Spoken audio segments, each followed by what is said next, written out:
Shabbat Shalom, está la congregación 20 Pilares del sector Candelaria en Arecibo, dándole toda honra a nuestro Padre Celestial por un día más de vida y que nos ha devuelto nuestra alma en compasión. Enviamos saludos a todos aquellos que nos ven a través de este medio y pedimos al poderoso de Israel que cubra toda necesidad de aquellos que nos ven por este canal. Tenemos una parashá, la nueva parashá de hoy, la parashá número 14, la parashá Vayera o Vayera, y esta parashá significa y me mostré. La parashá Vayera comprende desde el libro de Shemot, capítulo 6, versículo 2, hasta el capítulo 9 y versículo 35. Y esta es una parashá bien interesante, porque aquí tiene muchos sucesos que ocurren entre Moshe, entre el faraón y entre el pueblo. Y dice que Yahweh se reveló a Moshe como el Elohim cuyas promesas a los patriarcas se cumplirían ahora, pues los israelitas serían rescatados de la esclavitud y llevados a la tierra prometida. Los hebreos, con el espíritu quebrantado, rehusaron escuchar a Moshe cuando les entregó el mensaje de nuestro Abba. Y esto produjo temor en Moshe. ¿Por qué? Porque se preguntaba cómo lo escucharía el gran faraón si sus propios hermanos no lo hacían, especialmente por el hecho de que tenía dificultades de dicción. De dicción es que era gago, no podía hablar corridamente. Entonces nuevamente se le dijo que Aarón sería su vocero y que el faraón se rehusaría a permitir a los yahudí la salida de Egipto hasta que Yahweh no infligiese severos castigos a los egipcios. O sea que ya ellos estaban ya estaban prevenidos de lo que Abacadosh iba a hacer.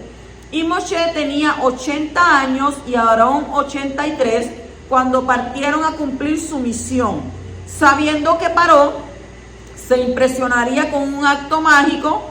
Aarón arrojó un bastón al suelo que se convirtió en una serpiente. Sin embargo, los magos egipcios pudieron reproducir esta proeza. Pero aun cuando el bastón de Aarón se tragó los bastones de los magos, el faraón permaneció impasible, como que eso no le importaba, no le preocupaba. La primera plaga se desató entonces sobre Egipto y después de advertir a Paró lo que iba a ocurrir, Aarón siguió las instrucciones de Moshe y agitó su bastón sobre el Nilo, los canales y los reservorios. Las aguas se convirtieron en sangre, los peces murieron y esto produjo un olor pestilente e insoportable. Los egipcios, enfrentados con la falta de agua, se vieron obligados a suplicar a los hebreos que les dieran un poco, porque la plaga que se prolongó durante 7 días no tenía efecto sobre el agua de los hebreos. Puesto que el milagro fue nuevamente repetido por los magos egipcios, el faraón mantuvo su actitud obstinada y por consiguiente ignoró la amenaza de una plaga de ranas y nuevamente Aarón extendió la mano sobre el Nilo y las ranas cubrieron la tierra. El soberano egipcio rogó a Moshe que detuviera los efectos de la plaga y prometió permitir a cambio la salida del pueblo hebreo para ofrendar sacrificios a Abba. Tan pronto como Moshe oró al Creador, cesó la plaga, pero sin embargo el faraón se rehusó obstinadamente a cumplir su promesa. O sea, ¿un qué? Un mentiroso. Pero no era porque él era mentiroso, era porque Abba lo estaba utilizando. Entonces Aarón golpeó con su bastón el polvo de la tierra y este se transformó en piojos que cubrían a hombres y animales. Y esta vez los magos egipcios no pudieron hacer lo mismo y se vieron forzados a admitir la superioridad del poder de nuestro Abba. No obstante, el corazón de Paró continuó endurecido. Moshe le advirtió que animales salvajes invadirían los hogares de los egipcios, pero que la tierra de Goshen, donde vivían los yahudí, no sería afectada. El faraón se mantuvo en sus 13, no me importa. Sin embargo, la desolación provocada por esta plaga lo obligó a autorizar que los israelitas ofrendaran sacrificio a Elohim en Egipto nuevamente. Y Moshe en cambio exigió que se permitiera a los hebreos viajar por 3 días al desierto para ofrecer los sacrificios, a fin de escapar al saqueo de los egipcios. Pero accedió, pero tan pronto como se detuvo la plaga, se negó nuevamente a dejar salir a los hebreos. Entonces Moshe le advirtió que la morriña es enfermedad del ganado, devastaría a Egipto con excepción de Goshen. Si Paró no terminaba ¿qué? Por acceder a la salida de ellos. Paró rechazó la advertencia y la plaga azotó intensamente al ganado de los egipcios, causándole la muerte. En tanto que los animales pertenecientes a los yahudí no fueron dañados. No obstante, Paró permaneció inconmovible. Se tomó una pastilla y a mí ¿qué?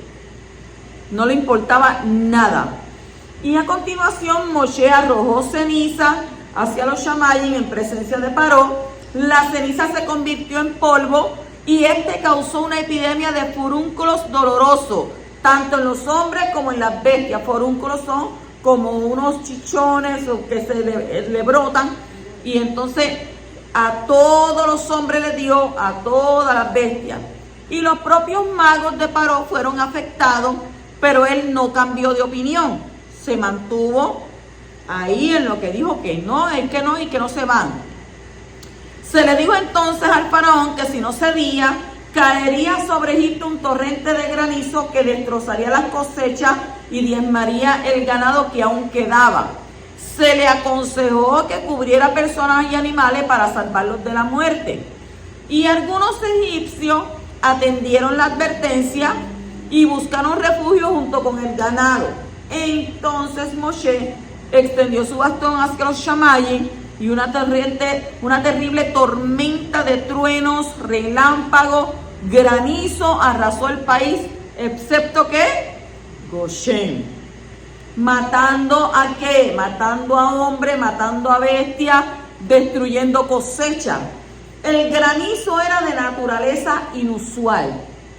Usted sabe que dicen que el granizo cae, a veces son unas bolitas de hielo, y pues, pero este granizo era diferente, porque este granizo estaba compuesto de fuego en su interior y hielo en el exterior, y dice que era de gran tamaño.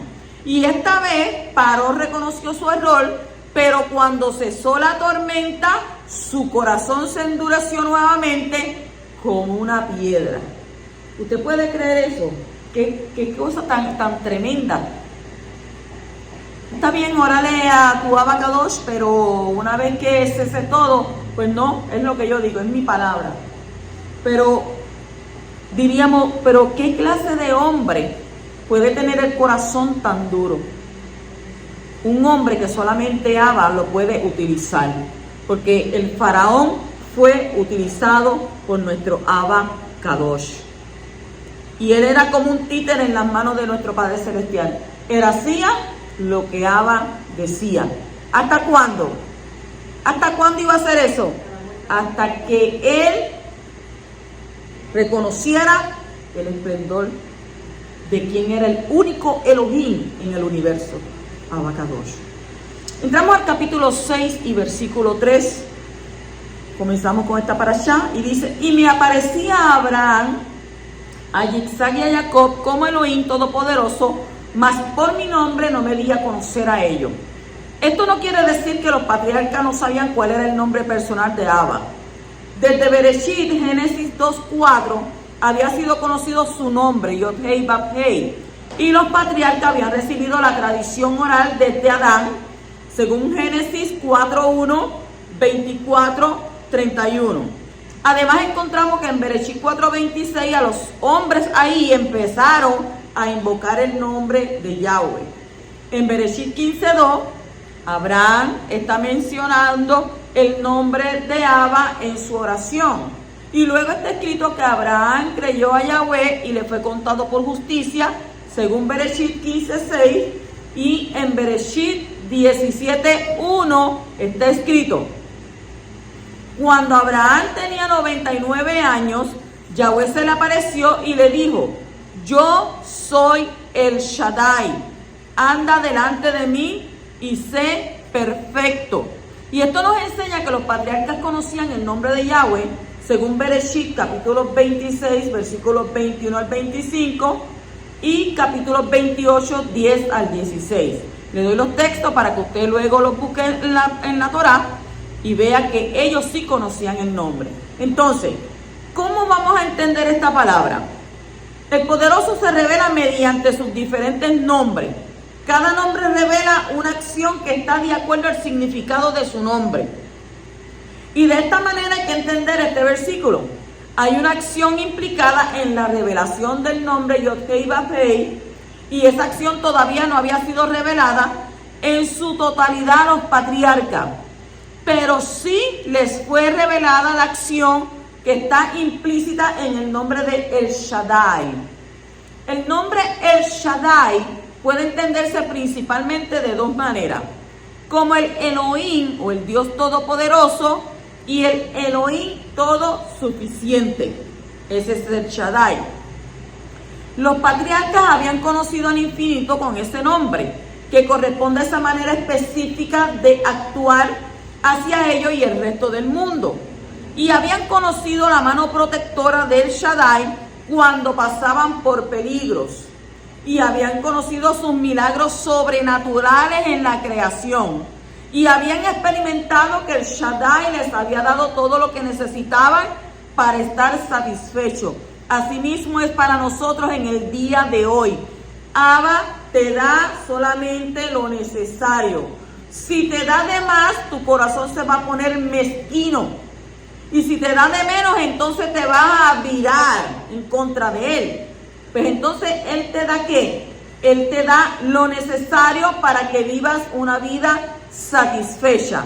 Pero siempre entra la ambición, entra ¿qué? El deseo de tener, dame más y más y más. Y mientras más tiene, más quiere. Pero entonces eso te convierte en una persona egoísta. Y después de una persona egoísta, una persona mezquina. Porque entonces tú vas a decir: primero yo, segundo yo, tercero yo, y si sobra algo, también para mí. Y te olvidas entonces de quién es el que te está proveyendo la salud para que tú te puedas entonces ganar tu sustento y puedas obtener las cosas que necesitas. Entonces está escrito que Abraham murió satisfecho, según Bereshit, capítulo 25 y versículo 8. Pero el poderoso no se había dado a conocer a ellos como Yod-Heh-Vav-Heh. ¿Qué carácter y acción están implícitos en ese nombre? Hasta cierto punto, Abraham conoció esa acción del poderoso al recibir ¿a quién? A Isaac como hijo. ¿De qué? ¿De qué manera? De una manera milagrosa por medio de una promesa. Como está escrito en Bereshit 21:1. Entonces Yahweh visitó a Sara como había dicho, e hizo Yahweh por Sara como había prometido. Pero hubo varias promesas que Abba no cumplió en la vida de los patriarcas. Y usted va a decir, ¿cómo va a ser? Sí, por ejemplo, la promesa de tener una descendencia como las estrellas del cielo, el polvo de la tierra y la arena del mar, la promesa de recibir la tierra de Canaán en posesión perpetua. Y esas promesas no fueron cumplidas en la vida de los patriarcas. Además, estaban esperando que viniera una ciudad celestial a la tierra de Canaán, como está escrito en ¿dónde? Hebreos, capítulo 11, versículo 9 al 10, versículo 13 al 16 y el 39 al 40. ¿Qué dice? Por la fe habitó como extranjero en la tierra de la promesa, como en tierra extraña, viviendo en tiendas como Isaac y Jacob, coherederos de la misma promesa, porque esperaba, dice que esperaba o que ya habían visto, esperaba la ciudad que tiene cimiento, cuyo arquitecto y constructor es Elohim. Todos estos murieron ¿en qué? En fe, sin haber recibido las promesas, pero habiéndolas visto y aceptado con gusto desde lejos, confesando que eran extranjeros y peregrinos sobre la tierra.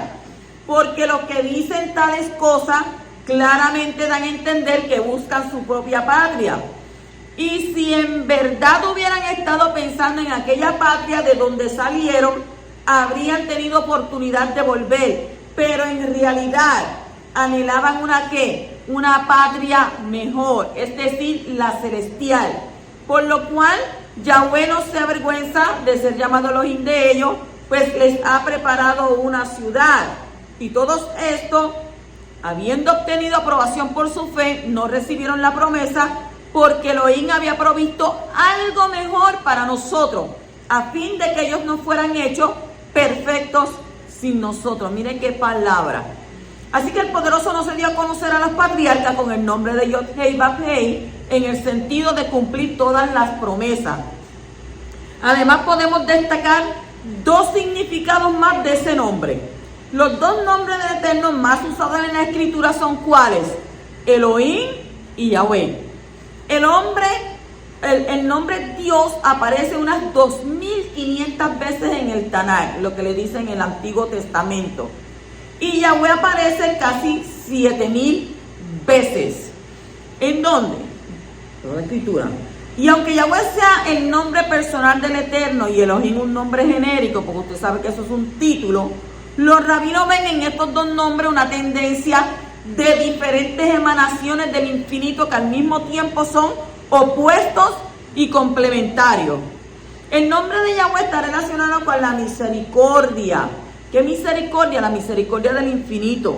Y el nombre Elohim está relacionado con su justicia. Así que normalmente cuando aparece escrito el nombre Elohim, traducido como Dios, está relacionado con un acto de justicia, y cuando aparece el nombre de Yahweh está relacionado con un acto de misericordia. Entonces aprendemos que cuando aparece como Elohim es un acto de ¿qué? De justicia. Y cuando aparece como Yahweh es un acto de misericordia.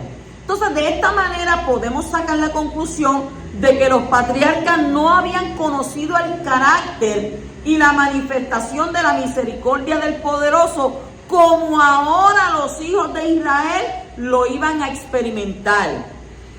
Es destacable el hecho de que lo primero que Moshe recibe en la magnífica revelación en la zarza ardiendo es la revelación de la compasión y la misericordia de nuestro Abba, como está escrito en Éxodo capítulo 3, versículos 7 y 9. Y Yahweh dijo: ciertamente he visto la aflicción de mi pueblo que está en Egipto, y he escuchado su clamor a causa de sus capataces, pues estoy consciente de su sufrimiento. Y ahora he aquí el clamor de los hijos de Israel han llegado hasta mí, y además he visto la opresión con que los egipcios los oprimen.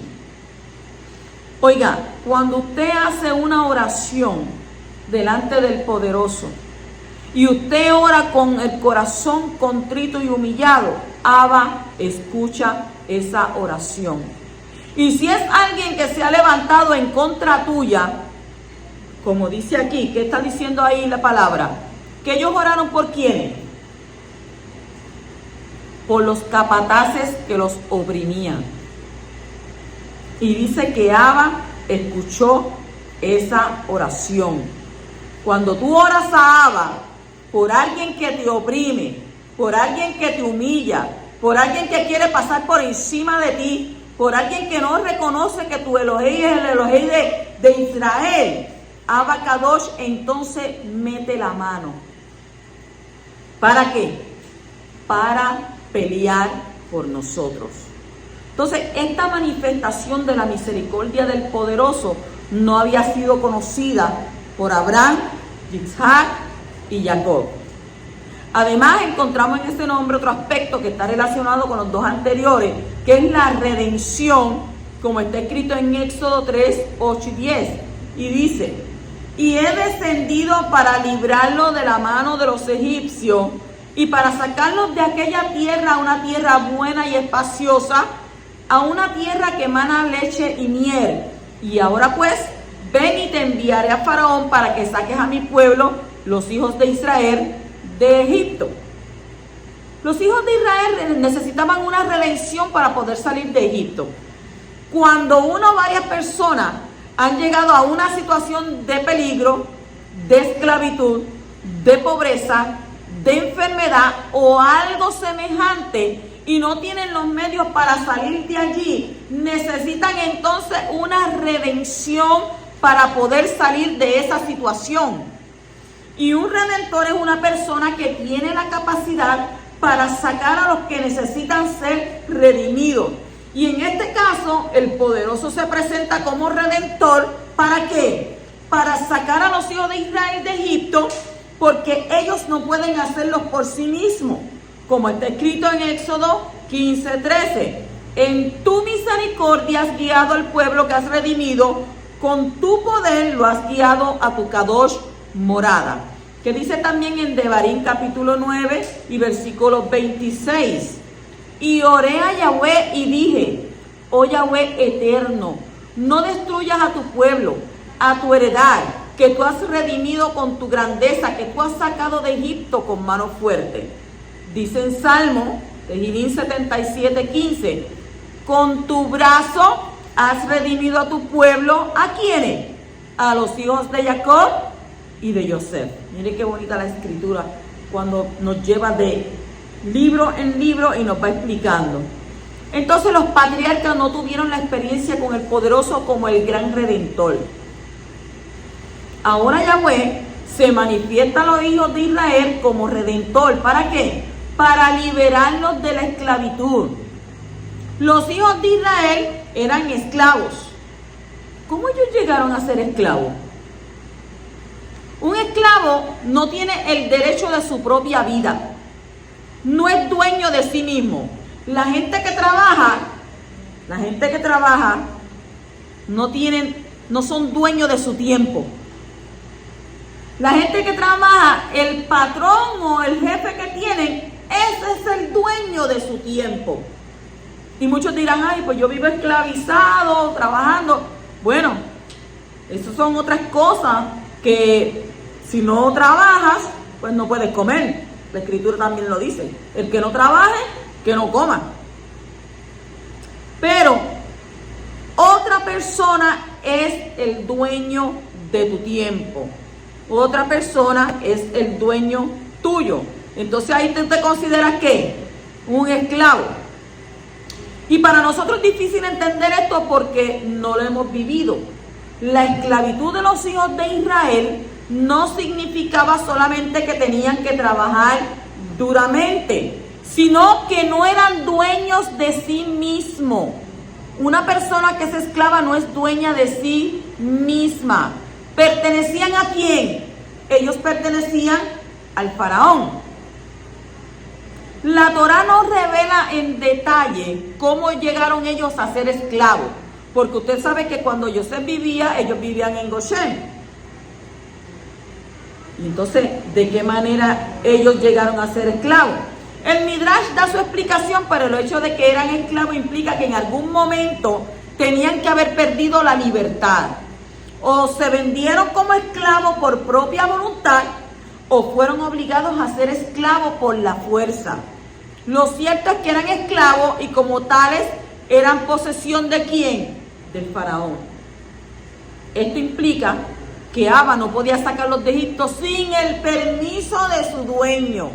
Mire cómo es nuestro Abba.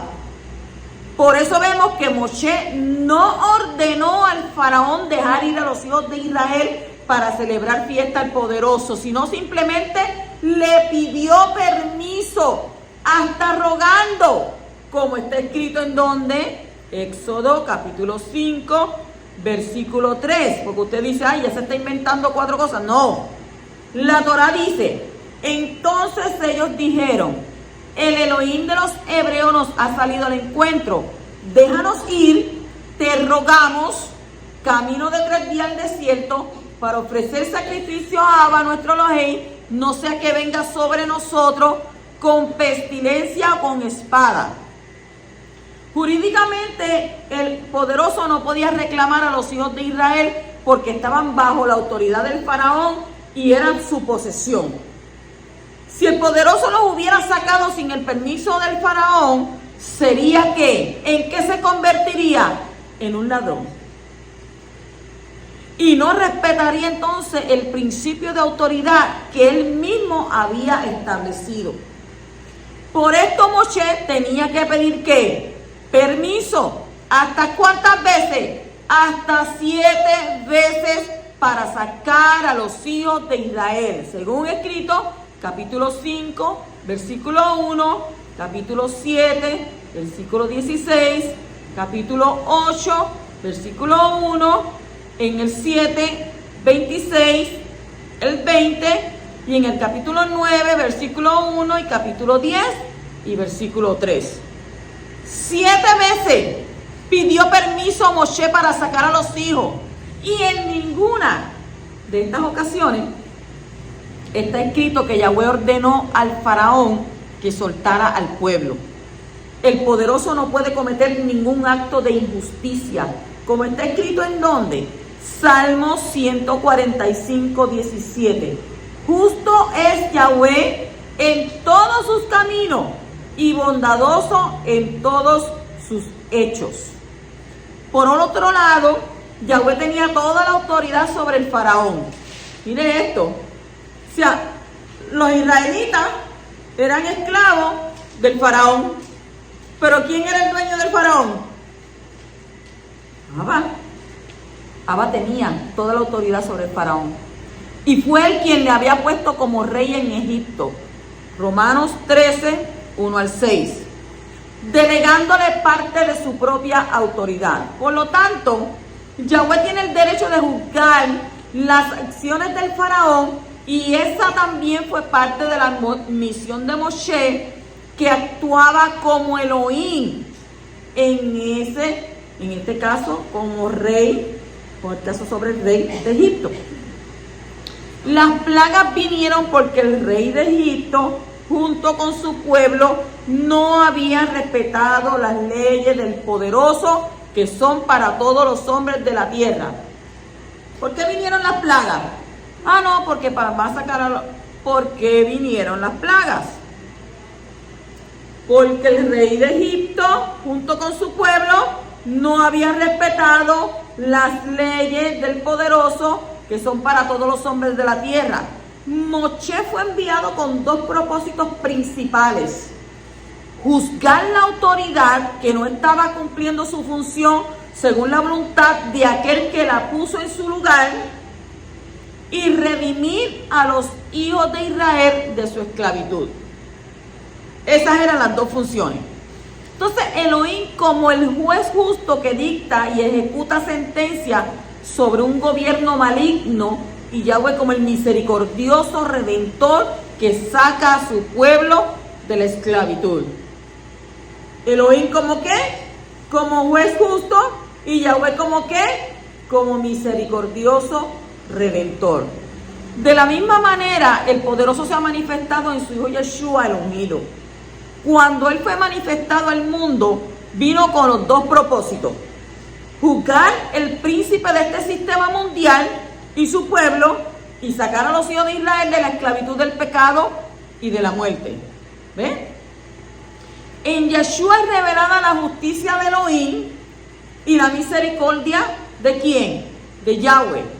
La muerte del Mashiach es la máxima revelación de la justicia de Elohim y la misericordia de Yahweh. En su muerte fue condenado el pecado, y el príncipe de este mundo fue ¿qué? Juzgado y echado fuera. En su muerte fue manifestada la justicia de Elohim, que no puede perdonar al pecador y declararlo inocente sin pagar las consecuencias de su pecado.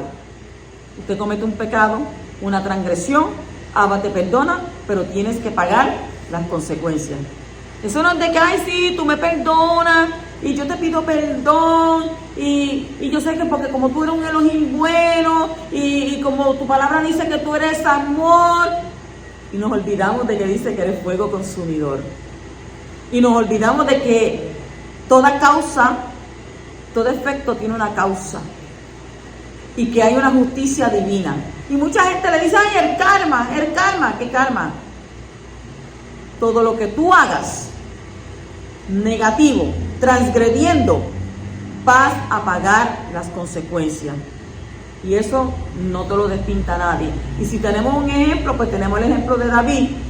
David se arrepintió, se humilló de su pecado, pero, ¿qué dijo el poderoso? La mano, el castigo, iba a caer ¿sobre quién? Sobre su propia familia. Y sabemos todas las cosas que pasaron en la vida de David a consecuencia del error que cometió. En la muerte del Mashiach es manifestada la misericordia de Yahweh, para que todo aquel que crea en ese sacrificio sustituto sea perdonado y redimido de la esclavitud del pecado y sus últimas consecuencias eternamente. ¿Cuándo tenemos la oportunidad? Ahora que estamos vivos.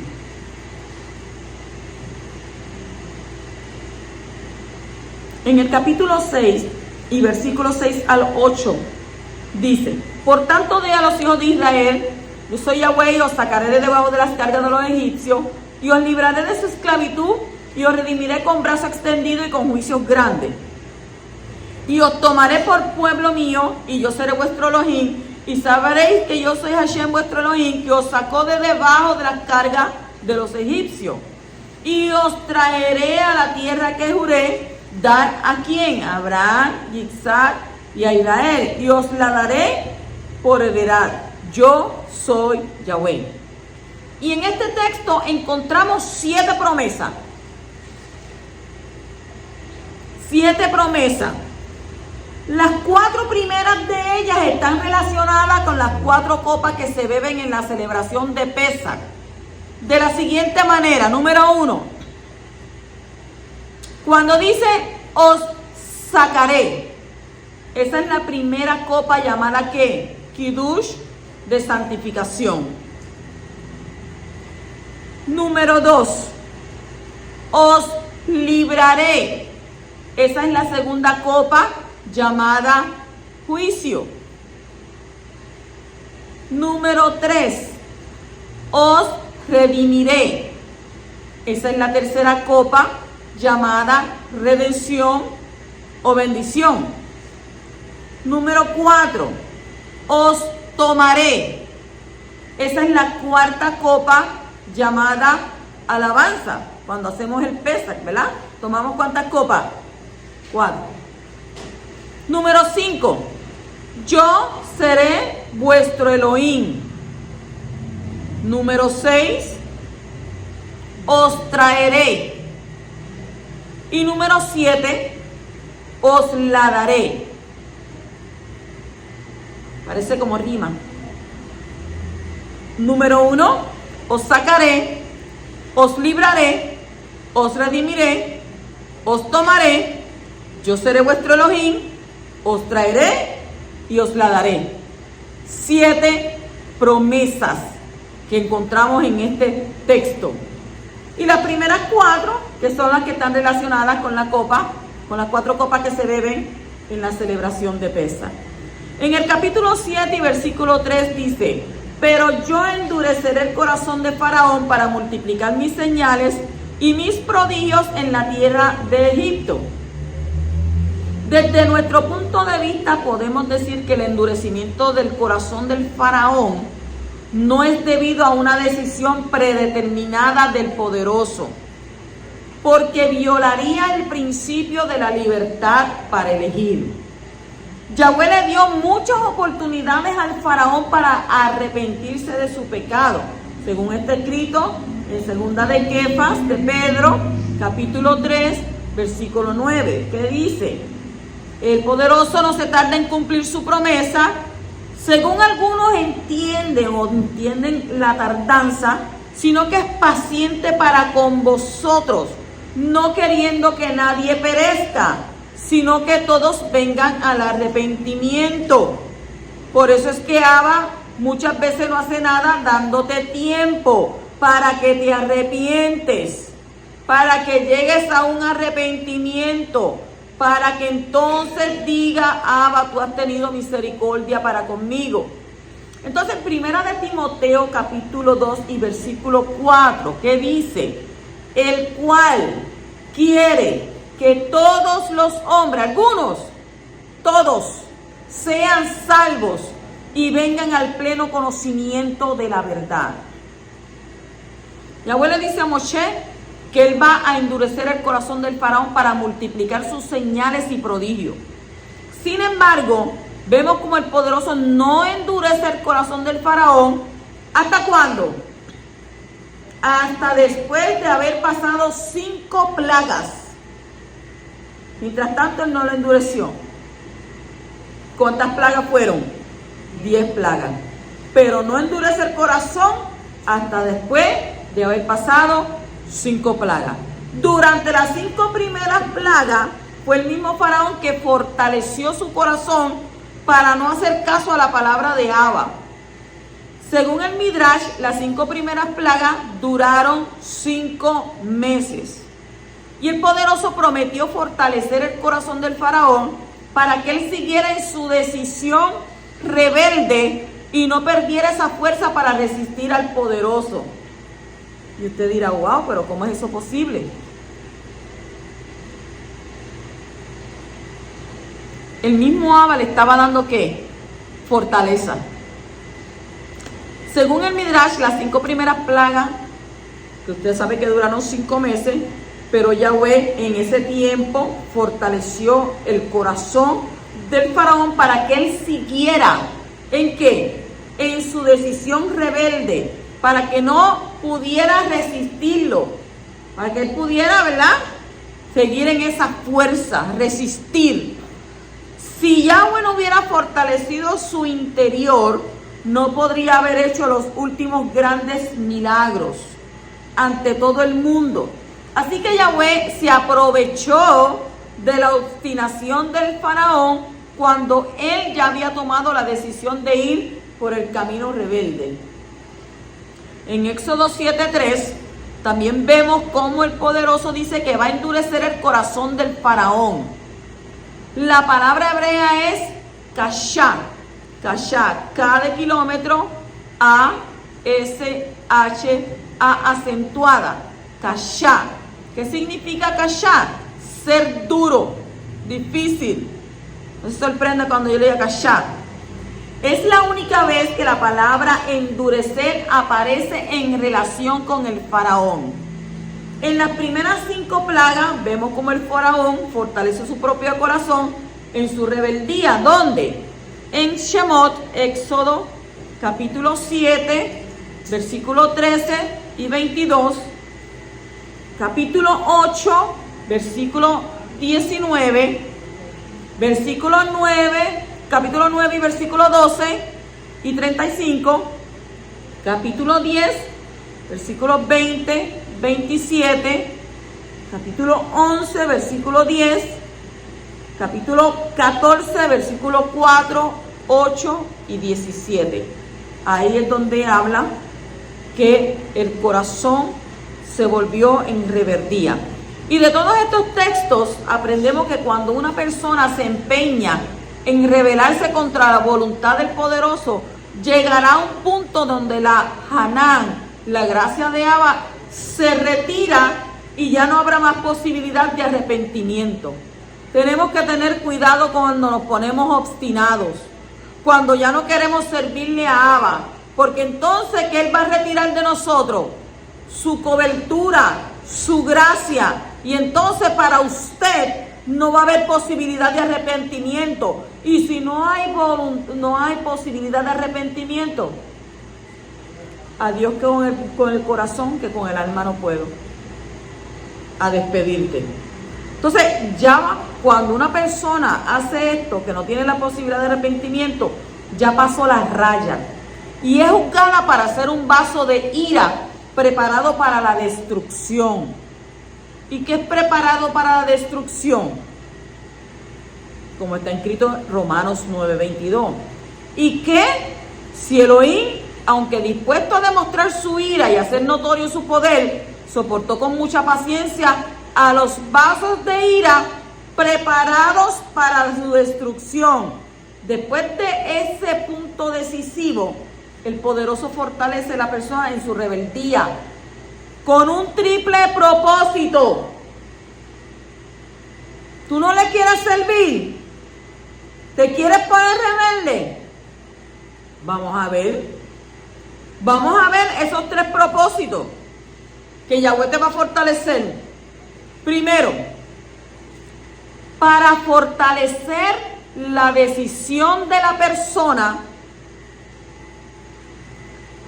y así darle el derecho de vivir según su propia decisión libre.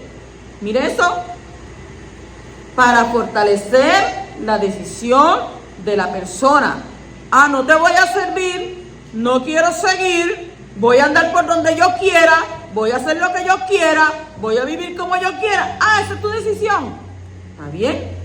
Te voy a dar el derecho de vivir según tu propia decisión libre. Escogió ese camino y por ese camino tendrás que caminar y sufrir las consecuencias de tu decisión. Número 2, segundo, para mostrar a todo el mundo que el aparente arrepentimiento que la persona pueda mostrar hacia afuera no era sincera. Según el capítulo 9:27. Para que cuando venga el castigo, nadie diga que Yahweh castigó a los arrepentidos. Ay, yo me había arrepentido, si yo le pedí perdón, si yo le dije que me iba a arrepentir y mira lo que me hizo. Su rebeldía es evidente a todos y por lo tanto nadie se equivocará pensando que el castigo divino vino por una injusticia del poderoso. Tercero, para así mostrar su poder mediante los fuertes castigos que son manifestados, de modo que el pueblo de Israel y las demás naciones conozcan su tremendo poderío. Según Éxodo, capítulo 7, versículo 3 al 5, 9, 15 al 16. Entonces, ¿de qué dijimos?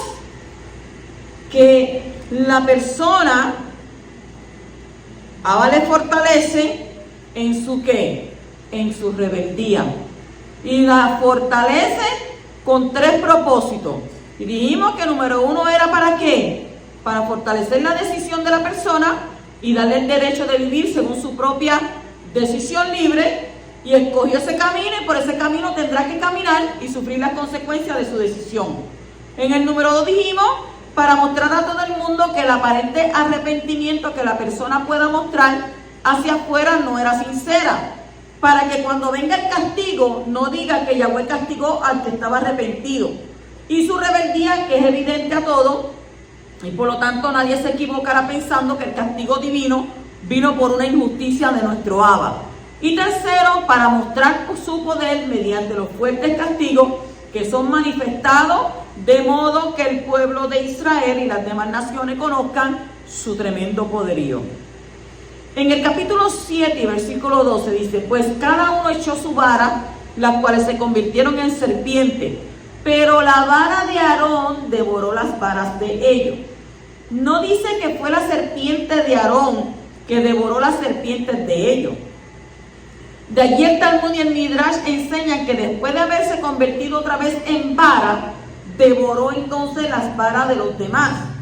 Y esto muestra la superioridad del poder del poderoso sobre el poder mágico que viene de ¿quiénes?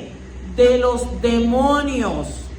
En el capítulo 7 y versículo 15, preséntate a Faraón por la mañana cuando vaya al agua y ponte a orillas del río para encontrarte con él. Y toma en tu mano la vara que se convirtió en serpiente. Rashi cita el Midrash y dice que el faraón solía salir muy temprano por la mañana para evacuar sus órganos en el río para que la gente no se diera de cuenta de que era un hombre normal. Él decía que él era un Elohim, que él era un Dios y por eso no necesitaba hacer sus necesidades. Pero Yahweh usó a Moshe para juzgar todos los dioses de Egipto, según está escrito en Éxodo capítulo 12 y versículo 12. Porque esa noche pasaré por la tierra de Egipto y heriré a todo primogénito en la tierra de Egipto, tanto de hombre como de animal, y ejecutaré juicio contra los dioses de Egipto. Yo soy Yahweh. Lo primero que Moshe atacó fueron los poderes mágicos de Egipto. Todo esto era en una estrategia. Usted dice, wow, pasó esto, pasó aquello. No, pero Abba tenía una estrategia. Todo estaba fríamente calculado, no es como el chavo ni el chapulín. O sea, luego sigue atacando uno por uno los dioses de los egipcios. ¿A quién atacó primero? Los poderes mágicos. Luego que atacó los dioses de los egipcios. Y en la primera plaga fue atacado el mismo faraón que se dijo ser un dios, y Moshe le descubrió en su humanidad al tener que ir al río para hacer sus necesidades como cualquier hombre. Él se mostraba ante el pueblo como un dios, y como él era un dios, pues no tiene que ir al baño, no tiene que hacer ningún tipo de necesidades como hacen las demás personas. Pero Abba, ¿qué hizo? ¿Lo puso en qué? Lo puso al descubierto. Tú no eres ningún dios. Capítulo 7 y versículo 17 dice, así dice Yahweh, en esto conocerán que yo soy Yahweh, he aquí yo golpearé con la vara que está en mi mano las aguas que están en el río y se convertirán en sangre. El río también fue considerado un dios y por esto fue juzgado por el Elohim de los hebreos. Yahweh dice que él va a golpear las aguas del río, no Moshe. La vara de Moshe estaba también en la mano de ¿quién? De Abba Kadosh. Entonces vemos que hubo una colaboración íntima entre lo que estaba haciendo Moshe y lo que estaba haciendo el poderoso. Y el Eterno estaba golpeando las aguas del río por medio de su shaliach, su emisario Moshe. ¿No fue Moshe? ¿Quién fue? Nuestro Abba Kadosh. Capítulo 7 y versículo 19. Y Yahweh dijo a Moshe, di a Aarón, toma tu vara y extiende tu mano sobre las aguas de Egipto, sobre sus ríos, sobre sus arroyos, sobre sus estanques y sobre todos sus depósitos de agua, para que se conviertan en sangre. Y habrá sangre por toda la tierra de Egipto, tanto en las vasijas de madera como en las de piedras. Esto nosotros lo leemos, pero no nos lo imaginamos. La autoridad fue delegada a Aarón. Rashi destaca lo que enseña el Midrash. Esas mismas aguas del Nilo habían salvado la vida de Moshe. Pues fue en su seno que su madre lo escondió de Paró. Y Moshe había sido salvado por las aguas del río. Y por eso él no lo castigó, sino dejó que lo hiciera a Aarón. La redención final será muy parecida a la redención inicial. Como en la redención inicial pasaron por el mar, así también durante la redención final, como está escrito en Zacarías 10, 8 y 12, y Isaías, Yeshayá 11, 11 al 16. En la redención final habrá liberación hasta del pecado y de la muerte, como dice el Salmo 137 al 8. Oh Israel, espera en Yahweh, porque en Yahweh hay misericordia y en él hay abundante redención. Él redimirá a Israel de todas sus iniquidades. ¿Por qué? Ustedes se preguntarán por qué Moshe no comenzó con las primeras 3 plagas. ¿Cuál fue la primera plaga? La de sangre. Dice que el río Nilo se llenó ¿de qué? De sangre. Usted sabe que la mamá de Moshe puso a Moshe ¿en qué? Le hizo una arquilla y lo puso ahí. Pues Moshe no quiso intervenir en esa plaga. ¿Por qué? Porque en esa plaga, esa agua de ese río fue el que le salvó a él. Porque cuando lo cogió la hija del faraón. Tampoco intervino en la de la tierra. ¿Por qué? Porque cuando él mató al egipcio, esa misma tierra fue que cubrió ¿a quién? Al egipcio muerto. Y usted dirá, wow, pero hay semejanza. Entonces, como la redención inicial es semejante a la redención final, vemos una gran similitud entre las plagas que vinieron sobre Egipto y las plagas que vendrán sobre el mundo en los últimos tiempos. Entonces vamos a ver una comparación entre las plagas que hubo en Egipto y las que son presentadas en el libro de Revelación. La agua convertida en sangre, según Éxodo capítulo 7, versículo 14 al 25.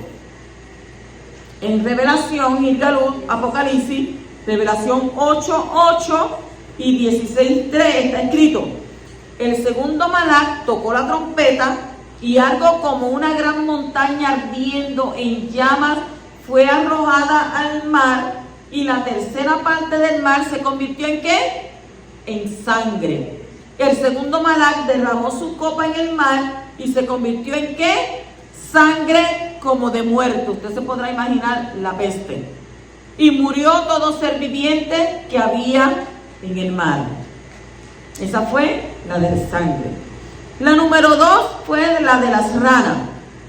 Según capítulo 8 del 1 al 15 de Shemot y el 7, 26, 8 al 11. En Revelación 16, 13 al 14 está escrito: y vi salir de la boca del dragón, de la boca de la bestia y de la boca del falso profeta a 3 espíritus inmundos, semejante a ¿qué? A rana. Pues son espíritus de demonios que hacen señales, los cuales van a los reyes de todo el mundo a reunirlos para la batalla del gran día del Elohim Todopoderoso. Número 3, enjambre de piojos. Éxodo 8:12, y ahí no hay comparación. Número 4, las bestias salvajes. Éxodo capítulo 8, versículo 30 al 32, 16, 28 de Hebreo. En Revelación 6, 8 está escrito: y miré, y aquí un caballo amarillento, y el que estaba montado en él se llamaba Muerte, y el Sheol lo seguía. Y se le dio autoridad sobre la cuarta parte de la tierra para matar con espada, con hambre, con pestilencia, ¿y con qué? Y con las fieras de la tierra. Número 5, la peste en el ganado, según Éxodo 9, 1 al 7 y Apocalipsis 6, 8, que está escrito: con pestilencia. La de las úlceras, 6, Shemot 9, 8 al 12 y Apocalipsis 16, 2. Está comparado. El primer Malach fue y derramó su copa en la tierra, y se produjo una llaga repugnante y maligna en los hombres que tenían la marca de la bestia y que adoraban su imagen. 7, el granizo. Éxodo 9, 13 al 35 y Apocalipsis 16, 21. Y enormes granizos como de un talento cada uno cayeron sobre los hombres, y los hombres blasfemaron contra Elohim por la plaga del granizo, porque su plaga fue sumamente grande. Número 8, las langostas. Éxodo 10, 1 al 20, comparado con Apocalipsis 9, 1 al 11. Dice: el quinto ángel tocó la trompeta y vio una estrella que había caído del Shamayim al Aarel, y se le dio la llave del pozo del abismo. Cuando abrió el pozo del abismo, subió humo del pozo como del humo de un gran horno, y el sol y el aire se oscurecieron por el humo del pozo, y del humo salieron langostas sobre la tierra, y se les dio poder como tienen poder los escorpiones de la tierra. Se les dijo que no dañaran la hierba de la tierra, ni ninguna cosa verde, ni ningún árbol, sino ¿a quién? Solo a los hombres que no tienen el sello de Elohim en la frente. No se les permitió matar a nadie, sino que atormentarlos por 5 meses, y su tormento era como el tormento de un escorpión cuando pica al hombre. Y en aquellos días los hombres buscarán la muerte y no la hallarán. Ansiarán morir y la muerte huirá de ellos. Y el aspecto de las langostas, dice, era semejante al de caballos dispuestos para la batalla, y sobre sus cabezas tenían como coronas que parecían de oro, y sus caras eran como rostro humano. Tenían cabellos como cabellos de mujer, y sus dientes eran como de leones. Ya la gente como que no lee mucho, ¿verdad? Estas cosas. También tenían corazas como corazas de hierro, y el ruido de sus alas era como el estruendo de carros de muchos caballos que se lanzan a la batalla. Yo veo una cosa así, yo me desmayo. Tienen colas parecidas a escorpiones y aguijones, y en sus colas está su poder para hacer daño a los hombres por 5 meses. Tiene sobre ellos por rey al ángel del abismo, cuyo nombre en hebreo es Abadón, y en griego se llama Apolión. Número 9, las tinieblas. Éxodo 10, 21 al 29, comparado con Revelación, Apocalipsis, capítulo 6, versículo 12, capítulo 8, versículo 12, capítulo 16, versículo 10, que está escrito: vi cuando el Cordero abrió el 6º sello y un gran terremoto, y el sol se puso negro como silicio hecho de cerda, y toda la luna se volvió como sangre. El cuarto Malach tocó la trompeta, y fue herida la tercera parte del sol, la tercera parte de la luna y la tercera parte de las estrellas, para que la tercera parte de ellos se oscureciera y el día no resplandeciera en su tercera parte, y asimismo la noche. Y el quinto Malach derramó su copa sobre el trono de la bestia, y su reino se quedó en tinieblas, y se mordía la lengua de dolor. Esas son las comparaciones que se hacen con las plagas que sucedieron en Egipto y las que en los próximos tiempos sucederán en esta tierra. Lo leemos así esto, pero no es fácil pasar por esa tribulación. Capítulo 8 y versículo 22 dice: mas en aquel día yo pondré aparte la tierra de Goshen, en la que mora mi pueblo, para que no haya allí mezcla de bestias salvajes, a fin de que sepan que yo, Yahweh, estoy en medio de la tierra de Ares. Vemos como el pueblo escogido es guardado en medio de los grandes juicios de nuestro Padre Celestial. Y así será también en los últimos tiempos. Ya han empezado los dolores de parto para el nacimiento del siglo venidero, con falsos predicadores, ungidos, con guerra, con terrorismo, con hambre, con plaga, con señales en los cielos, con terremotos, con grandes olas del mar, como está escrito en Mateo capítulo 24, versículos 5 al 8, que dice: porque muchos vendrán en mi nombre diciendo, yo soy el ungido, y engañarán a muchos, y habréis de oír de guerra y rumores de guerra. Cuidado, miren lo que dice la Torá, cuidado, no te alarmes. ¿Por qué? Porque es necesario que todo esto suceda, pero todavía dice, no es el fin, porque se levantará nación contra nación, reino contra reino, y en diferentes lugares habrá hambres y terremotos. Pero todo esto es ¿qué? Solo el comienzo de dolores de parto. ¡Qué terrible! Y en Lucas 21, 10 al 11 y 25, 26 está escrito: entonces le dijo, se levantará nación contra nación y reino contra reino, habrá grandes terremotos, plagas, hambres en diversos lugares, y habrá terrores, terrorismo y grandes señales de los shamayim. Y habrá señales ¿en dónde? En el sol, en la luna, en las estrellas y sobre la tierra. Y dice que angustia entre las naciones, perpleja a causa del ruido del mar y de las olas, desfalleciendo ¿qué? Los hombres por el temor, por el miedo y la expectación de las cosas que vendrán sobre el mundo, porque las potencias de los cielos serán sacudidas. Usted ve todo bello, hermoso, Pero cuando usted comience a ver que las estrellas se caen, que el sol se pone oscuro, que la luna se pone... ¿Qué usted va a hacer? Pero en medio de todo esto hay un pueblo que ha aprendido a confiar en el poderoso. Y no sufrirá de la misma manera como los que no son pueblo de Abba. Hay una diferencia entre los hijos de las tinieblas y los hijos de la luz. Y esta diferencia se va a manifestar cada vez más en medio de estas plagas que vendrán sobre el mundo, como está escrito en Revelación, capítulo 7, versículo 3 al 4 y capítulo 9 y 4. No hagáis daño ni a la tierra, ni al mar, ni a los árboles, hasta que hayamos puesto, ¿qué? Un sello en la frente a los siervos de nuestro Elohim.